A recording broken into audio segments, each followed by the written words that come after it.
Come as you are, as you were. Yes, I want you to be. There's a friend. There's a friend. There's a known enemy.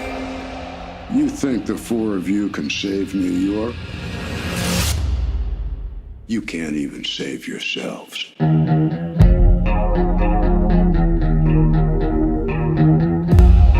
Nice ear. Of course. Hey, what's going on to YouTube? This is SCL0320 representing JVS. You know what's coming next after the Defenders. That's why I'm repping it. But I just gotta say, that was actually a really dope ending. I was really surprised and caught off guard, to be quite honest with you. Actually, somebody told me there's something at the end. I need to go back and look at that. But anyway, this episode, to me, was a perfect round out for this season because it wasn't too much, but it was just enough. They actually had, of course, their climactic fight sequence where everybody got to showcase what they were capable of, pushing it to the limits. And at the same exact time, it was like the end of the 7th episode, The Fish of Jailhouse. That was a really good choreographed fight as well. Matter of fact, I felt like that fight sequence, the way they shot it, looked a lot better.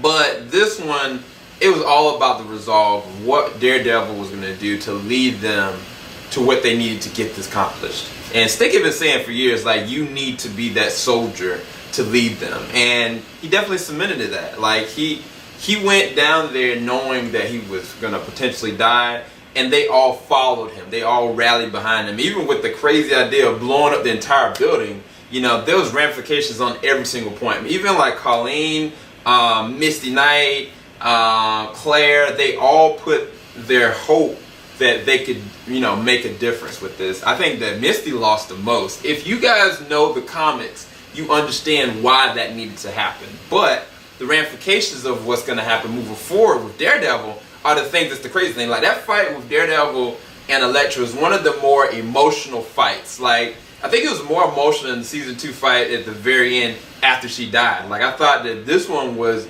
even better. And I think that for their characters, like, it makes so much sense. The only thing that I would say about the downside of this would be Alexandria. Like, there were certain things that didn't make sense to me. Like the very first episode with the earthquake happening and everything like that. How did that happen? What was, you know, Alexandra's true potential? What was her real powers? That never got showcased in the show at all to me. And I was like, you know, that kind of happened with Luke Cage, with, you know, Diamondback versus like Cottonmouth.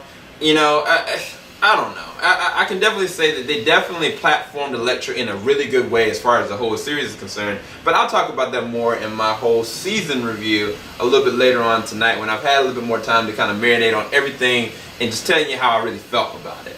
As far as the number for this, I'll give this a 9.5 out of 10. I think that there are certain elements of the fight scene that just didn't line up to me. I was looking for a little bit more from Danny as far as like moving forward into season 2 for him. I understand now where his character is now more so driven, knows that this is his home, he's more focused. And matter of fact, like, he understands that he's not alone. Like, he's never been really alone. So he doesn't have to be paranoid about trying to be like connected with his family or the family from Kunlun that he's lost. So even Jessica, like, progressionally as a character, she is moved up. Like, it's like Kristen Ritter, like, every time she is Jessica Jones, she embodies that character so much. And I've actually really missed her character, and I didn't even realize how much so. But they did a really good job showcasing her progression. Even Luke Cage. With Luke Cage, I think that he now knows what it takes to be a hero, but at the same time, what his willingness level really is.